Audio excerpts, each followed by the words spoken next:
కాకినాడ నగరంలో కాంగ్రెస్ పార్టీ సేవాదళ శతాబ్ది ఉత్సవాలు ఘనంగా జరిగాయి. కాంగ్రెస్ పార్టీ జిల్లా అధ్యక్షులు డాక్టర్ చిల్లుకోటి పాండురంగారావు అధ్యక్షతన జరిగిన వేడుకల్లో కాంగ్రెస్ పార్టీ రాష్ట్ర అధ్యక్షులు గిడుగు రుద్రరాజు, మాజీ కేంద్ర మంత్రి ఎంఎం పళ్లం రాజులు పాల్గొన్నారు. ముందుగా కాకినాడ గాంధీనగర్ వద్ద గల మహాత్మా గాంధీ విగ్రహానికి పూలమాలలు వేసి నివాళులర్పించారు. అక్కడ నుండి కాంగ్రెస్ పార్టీ సేవాదళ సభ్యులు భారీ ర్యాలీని చేపట్టారు. ఈ ర్యాలీలో పార్టీ రాష్ట్ర అధ్యక్షులు గిడుగు రుద్రరాజు, మాజీ కేంద్ర మంత్రి ఎంఎం పళ్లం రాజులు పార్టీ జెండాను చేతపట్టి పాదయాత్రలో పాల్గొన్నారు. ఈ పాదయాత్ర సూర్యకళా మందిరం వరకు సాగింది. అనంతరం జరిగిన బహిరంగ సభలో వారు మాట్లాడారు. ఈ కార్యక్రమంలో పార్టీ నాయకులు దాట్ల గాంధీరాజు, సుంకర పద్మశ్రీ, ఆకుల వెంకటరమణ, మల్లిపూడి రాంబాబు, పెద్దాడి సుబ్బారాయుడు, కోలా ప్రసాద్ వర్మ, వల్లూరి రామ్మోహన్, దనకోటి, బత్తిన లలిత, కంబం రాజుబాబు, రాష్ట్ర కాంగ్రెస్ పార్టీ శ్రేణులు పెద్ద సంఖ్యలో పాల్గొన్నారు. మహాత్మా గాంధీ గారు, పండిట్ జవహర్లాల్ నెహ్రూ గారి నాయకత్వంలో ఆ రోజు కాంగ్రెస్ సేవాదళాన్ని కాకినాడలో ఏర్పాటు చేశారు.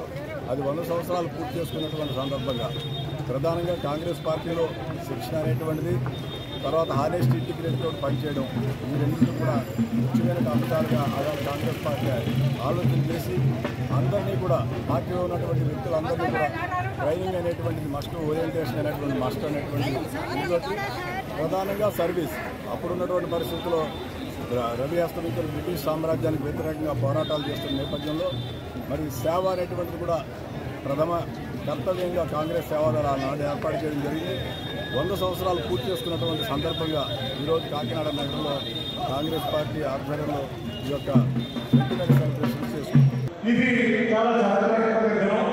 ఎందుకంటే 100 సంవత్సరాల తర్వాత 1923లో ఏదైతే కాంగ్రెస్ మహాసభలో కాకినాడలో నిర్వహించబడ్డాయో వాటిని స్మరించుకుంటూ ఆనాటి చేసుకుంటూ మన ఈనాడు కాకినాడలో ఇంత ఘనంగా మనందరం వచ్చి ఈ కార్యక్రమం జరుపుకుంటాం.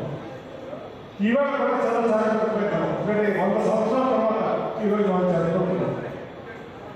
నిన్న కూడా కాకినాడ పెద్దలందరూ కలిసి చాలా ఘనంగా గుర్తు చేసుకుంటూ ఒక చిరంజీవి గారి అధ్యక్షత సభ జరగడం జరిగింది.